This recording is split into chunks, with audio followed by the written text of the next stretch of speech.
Hi, this is your coach Joe Lucas, and welcome to my latest Practice Power blog. Hey, let's continue our conversation from last week, talking about the different missing links for success. So last week we talked about all the misconceptions, if you will, that a lot of advisors have in terms of what it takes to be successful, from education to systemization and so on. So this week, let's use a couple of analogies, and then I want to give you a little bit of a formula on truly what it takes to take your business and, quite frankly, all areas of your life to that next level. So I don't know if you're a race fan or not. Here in Florida, obviously we have NASCAR and a couple other series, and so racing's pretty big down here, not that far from Daytona Beach. And when I think that auto racing is a real strong metaphor for what I'm going to explain to you about success. So let's look at car racing. So again, whether you follow or not, just kind of bear with me on it. So any champion auto racer, the Dale Earnhardts, the Jeff Gordons, the Pablo Montoyas, the F1 series, you can pick any element. There are three elements to success in auto racing. Okay, let's take a look what they are. First off, you need a car, and not just any car, but a very fast car. So what do we call that as a financial advisor, what we call that is our systems and our platform. Now, platform, if you're at a wirehouse, right, that's a platform. If you're at an independent broker dealer, that's a platform. If you're an RA and clears through like Schwab or TD or something like that, that's a platform. So again, kind of how you invest, where you invest, platform. The second element is systems. So like we talked about last week, right, you have your CRM, maybe a marketing system, client onboarding process. So all the systemizations you have, I want you to think about your platform and your systems as your vehicle, the vehicle for your business. The next thing you need in auto racing is, car's great, but on those pit stops, when things break down, when you got to tweak it between races, right? You need your crew, you need your pit crew, and they got to be world class, because man, you could have a great car, and boy, you go change some tires or get some gas, and they screw that up, you lose the race. So same thing here. So your pit crew, I want you to think about it as your team. Okay, you have your what we call concentric circles of a team. You have your internal team. That's your assistants, junior advisors, receptionists. Now look, even if you're at a big firm and you share one sales assistant with 5 other advisors, you still have staff. Okay. Then we go into the next level. We talk about your internal partners. Now, who are your internal partners? That could be the help desk at your firm, internal wholesalers, bond desk, product specialists, things like that. Your wholesale partners, right, that you have for product solutions. Maybe you also use outside experts. You have an estate planning attorney you like. You have a CPA that you like that you collaborate with. So those are your experts. And then obviously, I'm not going to leave myself out, right? Your coach, which is sort of like your team leader, your pit crew leader. So you need all those elements. You need to have a real strong team here in order to, again, to maximize your success. So I got a car. I got a pit crew, right? I got a team. What's the last thing I need? I need a driver. I need you, the advisor. So when you look at this, you need all three. I need a car, I need a crew, and I need a great driver. So let's kind of play this for a second. So if I got a great car, and I got a good team, but my driver's malfunctioning, my driver's dysfunctional, am I going to win a race? Absolutely not. Great drivers make an okay car great. Average drivers make a great car average. Same thing in our business. A great advisor with the right psychology will overcome limitations on their platform, and also limitations, by the way, when we talk platform, we also can put compliance into there, right, as part of it. A great advisor / driver will overcome an okay system and platform, can work around or can at least attract the staff, the team, the things they need. All three need to be here. The challenge here is that, like I said, I've been doing this for almost a quarter century now. A lot of advisors like to blame their car for their lack of success. I hear it all the time. My firm won't let me do this. Compliance won't let me have this. I can't implement that. And you got to remember now, I coach in really three specific areas. I coach a wirehouse. I coach independent advisors, and then I also coach independent RIAs. And each segment of our industry, our profession, there are nuances, there are differentials in each one.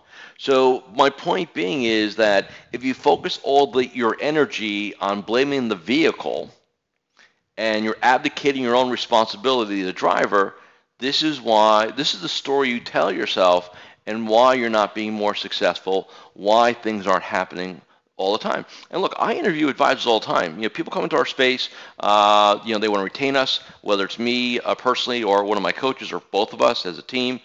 There's always this evaluation process. And in talking to somebody, I can ascertain probably within 10 or 15 minutes of talking to them kind of the story, right? What they tell me, why they don't have things done, how they get no support, how their manager, all this garbage at the end of the day, right? And so you got to realize that ultimately you are responsible for your success, and ultimately you're responsible for your failure. All right. Then we get into the car. So now, what other advisors do? So now they start talking about, well, I don't have a good sales assistant. My manager stinks. I don't have good partners. I work with a coach and it didn't work. So now there's this other story that now, it's my team's. I got my platform. Now my team's a problem. So in other words, it's all about that. It becomes all about everything but the driver. And here's the reality of it. In, I'd say, 8 out of 10 cases that I see personally, it's a driver issue. That's the problem. That's the challenge. Because here's the interesting part. Because of my reach in the industry, I pretty much have clients in every platform. So you name me a major wirehouse, we have several clients there. You want to name me some major independents, we have several clients there, right? Same thing with the RA side. And I'm telling you, I can look at one of my clients at a wirehouse who's highly successful, and then I talk to somebody else who literally is almost in the same office as that person. So very, again, very similar environmentally, right? And you think they're in a different business. So is that a platform issue? Is that a team issue? Or is that a driver/advisor issue? Because here's the thing, and this has always been my premise. If there are people that are on your platform that are successful, then obviously it's not a platform issue. Obviously not a platform issue. If there are people that have access to the same kind of team members that you do, and they're successful and you're not, well, obviously it's not a team problem now, is it? What's the variable? It's the driver. It's you. And for a lot of people in this industry, that's a very bitter pill to swallow because, we have a lot of ego and arrogance in this industry. I see it all the time. And the sad part about that is that ego and that arrogance writes a very big check that you got to make sure you can cash. Because ego and arrogance will hold you back from achieving the highest levels of success because you don't think you need to change or you abdicate responsibility. And that's what becomes a challenge. Okay? So let's now talk about some of the biggest mistakes advisors make. Let's kind of now crystallize this down into maybe a list, if you will. Okay? So first off, they ignore the most important resource they need to break through the barriers of success. And guarantee it's not what you think it's going to be. Here's what you must focus on is becoming a great driver. Look, if you don't like, and I have a rule, okay? If you're going to work with me or you work with my team, you come to whether it's a personal call with me or a group call, I can take and you start bitching about your firm, I'm going to tell you get out of your firm, leave, transfer, go independent, change platforms, right? And as soon as I say that, then we get into, well, I've got 3 more years left on my note, blah, blah, blah, blah, blah, blah. And I say, look, so either bitch about it for the next 3 years, or let's just focus on becoming a great advisor, a great driver, forget the platform. Let's just make you the best you. So that in 3 years, hey, maybe you don't need to make a change. Maybe we'll find a way to adapt into the platform we have, right? Or you're going to just be so wired in and so mentally strong and so in a great place that if you want to go and change firms and leave wherever you're at, you're going to be highly successful doing it, right? But you got to focus on being a great driver. That's the missing link. And here's the cool thing about this. When you think about influence and control, how much control do you have over your platform? Unless you own it, not much, right? The team maybe have a little bit more influence, right? Hiring, firing, collaborative, maybe coach them up a little bit, things like that. But where you have the ultimate influence is influencing yourself. That's the key thing. So in order to do this, in order to make the change, the most important thing you need, the most important capital you have is your emotional capital, okay? Your emotional capital. There are three, what I call areas of capital that advisors need to be aware of, okay? One is our intellectual capital, okay? Now, as an industry, we way outweigh this. We also have what we call client goodwill, or client capital. And then you have emotional capital. I can't control the first or the third, ultimately. I mean, I have influence on them, but I don't control it 100%. Emotional capital, I control 100%. You have 100% control over this. That's the cool thing. Once you kind of recognize that this is really the missing link to success, is maximizing and developing massive amounts of emotional capital. Okay, so how do we do that? How do we develop this emotional capital? A couple different ways. Number one is a vision, creating a powerful business and life plan with compelling reasons to be successful. Now, if you have not done our business planning process and life planning process on Practice Power, then you're missing the boat. I can't say it any other way to you. I do that event live for my clients every year in November. We'll be again this November 2015. We'll be in Orlando, Florida, rocking it out for 2 full days, putting the plan together. You can do it online. We host private events for broker-dealers and organizations. We spend 2 days working with their key people on their planning process at a live event. You got to have this vision, because here's what happens. No vision, you default to survival mode. Now, survival mode in our business may be, $250,000 a year of income, right? Or $500,000 of gross production. So it's kind of, again, we're kind of warped in our industry, because, as I've always said, you show me another profession that you can have a group of highly dysfunctional people earning over $250,000 a year. It's unprecedented in any other place. Think about a dysfunctional doctor. They kill people, right? A dysfunctional pilot. They crash planes, right? A dysfunctional taxi driver. It's called accidents waiting to happen, right? But a dysfunctional financial advisor, you make a couple $100,000 a year and you still get screw off most of the day. It's kind of a weird deal we have in our space, right? And so I need you to be aware of that. The business plan and the vision is critically important.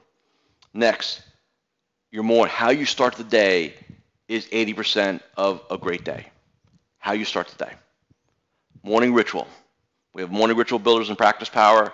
You need to take a look at that. Positive mental diet. So again, every week when I put some content out to the industry, there's always links on the bottom, 5 or 6 or 7, brain food is what I call it, which are, hey, here's things that I've read the last several days that have influenced me. I like them. I think they're really cool. I want to share them.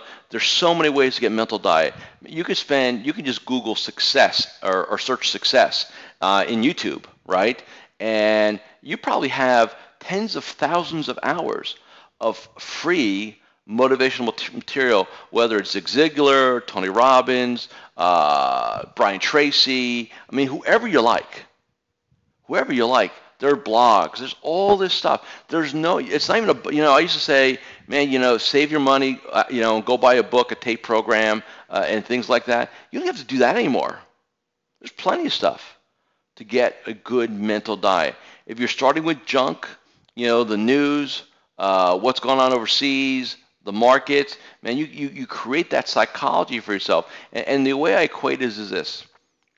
A great morning ritual with a great mental diet is like eating a great healthy breakfast. I'm not getting into what that is, okay? But it's good. It's supportive of success, of your health, right? Watching the news, reading the Wall Street Journal first thing, all this other jazz. That's like you might as well eat 5 Snickers bars for breakfast and wash that down with 3 or 4 Cokes, because that's and what would that do to your body over time? Well, putting this garbage in your brain early in the day, what do you think that does to your emotional capital? It erodes it. You need to be aware of that. Third, clarity on daily outcomes. So you need to know what it takes to be successful. So here's the question. Let's say you have goals. Let's say you have a vision. Let me ask you this very important question. What do you have to do every day to be successful? Now, when I ask, if you're not working with us, the answers I normally get are, well, I've got to make client calls. I've got to do reviews. I've got to market. I've got to research. So I get these kind of global statements, and I say, well, how many? How long? How much? And there's silence. There's no concept to it. Nothing. And so I sit there and say to myself, well, this is the problem you have. You show up in your business every day with a very loosely defined concept. Those are concepts, not a plan. That's not an outcome. That's a concept. I need to call clients. That's a concept. I need to market. That's a concept. You need to be very specific in what you're going to look to accomplish. Fourth, physical energy increases emotional capital. I'm going to say this. I said this last week. I can't tell you if getting your CFP, CFA, SEMA, RFC, all this other stuff, right? I mean, acronyms up to yin yang. I can't sit here and say to you, if you do that, your business will grow 5, 10, 15%. Because I don't have, in my experiences, I don't have that absolute link. But here's what I do have. I know that if you take care of yourself, you change your concept from I'm a financial advisor, I'm a professional, to I'm a financial advisor athlete. I'm a financial advisor athlete. And you start thinking like an athlete. And look, I don't care if you're 25 or 75, relevant. There are athletes at every age. If you take on the identity of athlete, you will take care of your body. You'll eat better. You'll exercise. You'll cultivate that physical energy that you need going forward. That is what is, if you get up in the morning and say, well, hypothetically, I'm a 50-year-old, been in this business 22 years, and I'm 35 pounds overweight, and I'm just so stressed out because I got all these things to do, and man, I just can't, I got all this stuff going on. I'm telling you, you're sabotaged. You're screwed. Get healthy. Literally, every 5 to 10 pounds you lose, I can sit there and say to you, the chances of your business growing are almost the same, 5 to 10%. I've seen people lose 30 pounds and grow their business 30%. Now, how can that be? Very simply, all of a sudden you realize it's all possible. And I say this all the time. This is the only profession, it's the only industry, it's the only business that I absolutely know you can have it all. Economic abundance, time freedom, health, longevity. Man, there's no better platform. There's no better business to be in than this business. But it's not a mandate. You got to go make it happen. Okay? Fifth, becoming an expert in human behavior and decision making. Hey, you're in the people business. You're not in the portfolio business. Because I got news for everybody. If you're one of those portfolio managers, look, and I understand that it's not a bad place to be, but you got to remember something. If your claim to fame is your investment models and creating alpha, hopefully, right? And you have a couple bad quarters, and that's your value proposition to your clients, at some point, unless they're really stupid, they're going to wake up one day and say, why am I paying you 1.5%, 2%, 1.25%, 1%, whatever it is, when I can go to Vanguard, just buy a couple indexes, and I don't need to deal with this because you're not being in the market anyway. Dangerous place. So you need to understand how humans are wired, right? And what we do inside Practice Power, we have meaning mastery, mastering the art of people. I mean, I've got a lot of my clients whose kids are now, it's kind of funny, my kids are in college now. A lot of my clients' kids are in college. That's how long we've been together, right? And they ask me, hey, look, my son, my daughter, the plan is to have them join the business, and, they're going to go to school for finance. And I say, great. Are they going to be a CFO for a major corporation? Or are they going to look to be on the Federal Reserve Board, right? Finance, right? And I always get a chuckle out of that. And they say, well, what should they be studying? And I say, I'm very clear: psychology, human behavior, abnormal psychology, and if you really want to get down to it, right? Because the more you know about human beings, behavior, and decision making, that is the key. That is the key, because every human being is unique. They have their own decision-making syntax, their own belief systems, their own values, and the rules that are associated to their values. It's a jigsaw puzzle. It's a blueprint, and we talk about emotionally blueprinting. You got to get, what I've been able to do in my 20-some odd years of doing this is just become an expert in human beings and human behavior, and then apply that to this industry over the last 2+ decades. I'm in the ultimate people business. So are you. You got to understand. If you don't know why somebody didn't say yes to you, if you don't know why somebody said no to you, or you rationalize it, you're missing the point. So read. There's a great book, Influence, by Dr. Robert Cialdini. Read that. There's plenty of books on human behavior. Unlimited Power by Tony Robbins is good. I would definitely recommend that book. It's really like a primer for things. You can't go wrong with that. Awaken the Giant Within is another great book.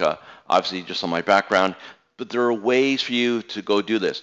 Go review the 27 modules of Meeting Mastery and the 27 modules of MAP, Mastering the Art of People, in Practice Power. There's probably 70 hours of material right there on human behavior, if you're a member of Practice Power, just for this industry. So keep that in mind. Okay? Sixth, take enough downtime to eliminate burnout. So here's the other piece. If you're in this cycle that says this, man, I wish I can take some time away, but my production's been shitty, and I gotta stay because I can't justify it. I can't give myself permission, so I'm gonna come in and do my thing. You're just grinding yourself down, dulling the blade, as Stephen Covey would say. You're not sharpening the saw.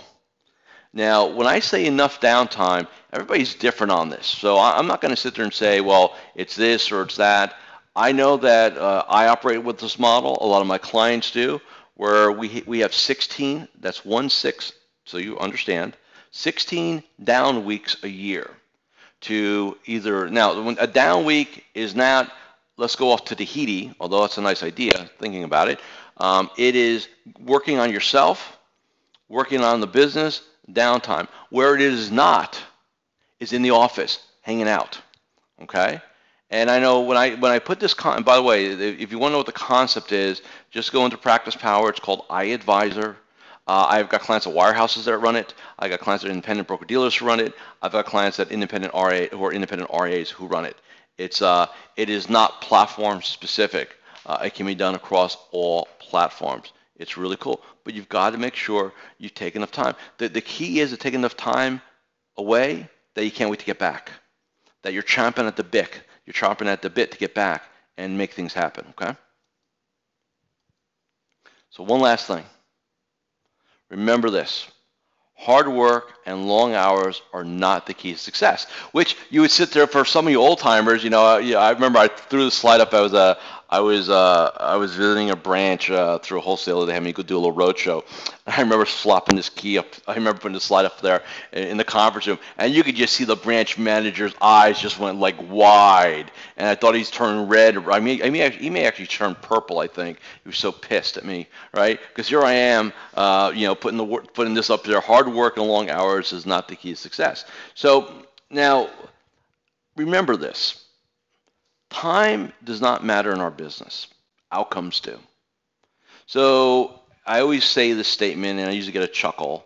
I've never seen a broker-dealer, an organization, anything during their annual conference I don't see the CEO of any firm coming out and saying, and now after we've done our big producer awards and our chairmans and presidents club people and blah blah blah blah blah, is now we're going to give the most coveted award of all, which is the person who worked the most amount of hours in 2014 award. And we're going to give it to Jerry because Jerry's in his office 7 days a week, 8 to 12 hours a day. He's buried in paperwork. He looks like hell, but we're going to give him this award because he was able to manage $300,000 of production working all those hours, right? I mean, it sounds ludicrous when I say it that way, but think about it.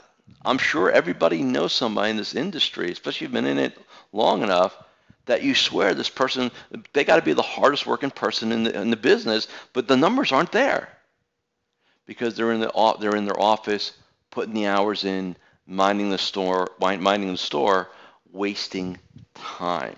So remember, it is not the key to success. It's outcomes. Think about this. If you were to call 5 clients, and each one of those clients had say, look, I got some money, I got a CD came due, I want to invest it, and 4 of those 5 clients gave you a referral, and that took 1 hour. These are just phone calls, right? How would you feel about that day? Man, you'd be like, man, I sign up for that day every day, right? How long? What, an hour, right? And then there's the other guy who'll spend 12 hours in his office, do the same amount. He'll get the same outcome in 12 hours because I got to check the markets. Oh, let me go read this blog. Oh, the wholesaler's in. Let me go BS with them. I'm not going to give them a dime of business, but it's a nice distraction. It makes me feel like I'm doing something important. And we got this thing. We got this luncheon to go to. I'll go do that. It's all. This business, while beautiful, is also a business of distraction. It is absolutely easy to get distracted the entire day in this business, accomplish nothing, and feel like you worked all day. It's dangerous. You've got to be aware of that. Okay, so I just want to be very clear on that. All right, so let me give you the ultimate success formula as Coach Joe Lucas sees it. Okay, here it is. Very simple. Mindset, action, rest, recovery equals not just success, sustainable success, long-term success, success at the highest levels. That's what matters. Okay? So, hey, I want to thank you all for spending some time with me today. Have a great week. Check out the Brain Foods, and I'll see you again all in about 7 days.